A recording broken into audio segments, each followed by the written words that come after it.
अगर आपके पास HDFC bank का शेयर है तो ये खबर आपके लिए इम्पोर्टेंट है। जेफरीज के क्रिस्टोफर वुड ने अपने इंडिया पोर्टफोलियो से एचडीएफसी बैंक को हटा दिया है। अब ये सुनकर सबसे पहले यही लगता है कि क्या एचडीएफसी बैंक में कुछ गड़बड़ है, लेकिन कहानी यहाँ थोड़ी अलग है।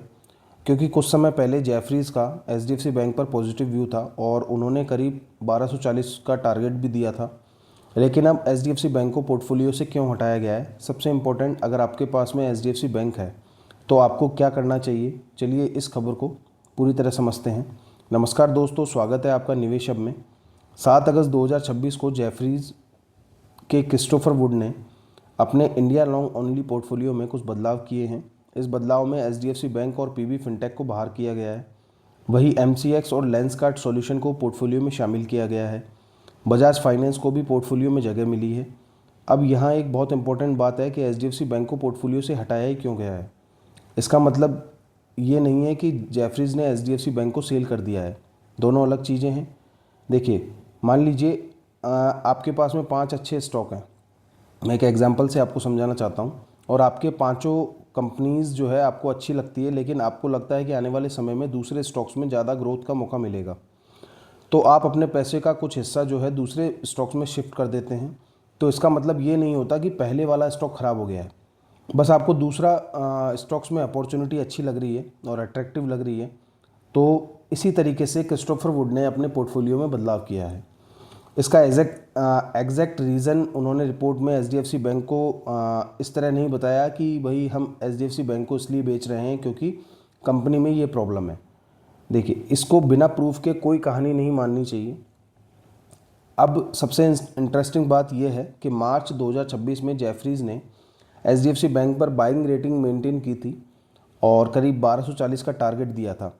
तो अब सवाल ये है कि पहले बाय और अब पोर्टफोलियो से बाहर, आखिर मामला क्या है। देखिए, रिसर्च रेटिंग और पोर्टफोलियो एलोकेशन एक ही चीज़ नहीं है। एक एनालिस्ट के तौर पर किसी स्टॉक्स को अच्छा मान सकते हैं हम, लेकिन पोर्टफोलियो में उसे रखने की बजाय दूसरे स्टॉक्स को ज़्यादा वेटेज भी दे सकते हैं। इसलिए सिर्फ खबर देखकर ये कहना सही नहीं होगा कि एचडीएफसी बैंक ख़राब हो गया है। अब सबसे ज़रूरी हिस्सा क्या है कि अगर आपके पास में एचडीएफसी बैंक है तो आपको क्या देखना चाहिए। मेरे हिसाब से आपको 4 इंपॉर्टेंट चीज़ें देखनी चाहिए। सबसे पहली, लोन ग्रोथ, बैंक का लीडिंग बिजनेस कितने तेज़ी से बढ़ रहा है। दूसरी है डिपॉजिट्स, बैंक में डिपॉजिट्स कितनी तेज़ी से बढ़ रहे हैं। तीसरा है प्रॉफिट ग्रोथ, क्या बैंकिंग की अर्निंग जो है वो बढ़ रही है या नहीं बढ़ रही है, ठीक है। और चौथी है बैड लोन्स, अगर ख़राब लोन्स लगातार बढ़ते हैं तो वो चिंता की बात हो सकती है। यानी सिर्फ शेयर प्राइस देखकर एचडीएफसी बैंक का फैसला नहीं करना है, कंपनी का एक्चुअल बिजनेस भी देखना है। एक और गलती इन्वेस्टर्स अक्सर करते हैं कि अगर कोई स्टॉक गिरता है तो लोग तुरंत बोलते हैं कि अब तो सस्ता मिल जाएगा, ख़रीद लो। लेकिन ये ज़रूरी नहीं है। देखिए, कोई स्टॉक 20% गिर गया, इसका मतलब ऑटोमेटिकली ये नहीं है कि वो चीप हो गया है। ये देखना होगा हमें वहाँ पर कि कंपनी कितना प्रॉफिट कमा रही है, आगे कितनी ग्रोथ हो सकती है और उस ग्रोथ के मुकाबले करंट शेयर का प्राइस सही है या नहीं है। इसलिए सिर्फ गिरा हुआ स्टॉक को देखकर बाय करना सही स्ट्रेटजी नहीं होती है।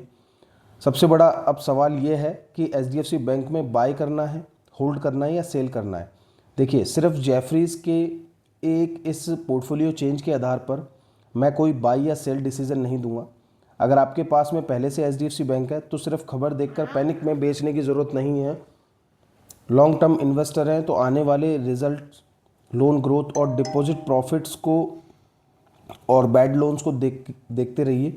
अगर नया इन्वेस्टमेंट करना है तो पहले वैल्यूएशन और लेटेस्ट फाइनेंशियल रिजल्ट देखिए। दोस्तों, इस पूरी खबर का सिंपल मतलब यही है कि जेफरीज के पोर्टफोलियो में एचडीएफसी बैंक की जगह दूसरी अपॉर्चुनिटी को ज़्यादा इंपॉर्टेंस मिली है, लेकिन इसे सीधे सेल सिग्नल समझना सही नहीं होगा। इसलिए इस खबर का सबसे इम्पोर्टेंट बात यह है कि अब आपको ये बताना है कि आपके पास में एचडीएफसी बैंक है तो आप क्या करेंगे, बाई करेंगे, होल्ड करेंगे या सेल करेंगे। कमेंट में सिर्फ एक वर्ड लिखिएगा। और अगर आपको ऐसी ही स्टॉक मार्केट और ऐसी खबरें बिना डराए, बिना ओवर हाइप के सिंपल लैंग्वेज में समझना है तो निवेश ऐप को सब्सक्राइब जरूर कीजिएगा। मिलता हूँ अगली वीडियो में। इन्वेस्ट वाइजली, स्टे पेशेंट और कीप लर्निंग। Thank you.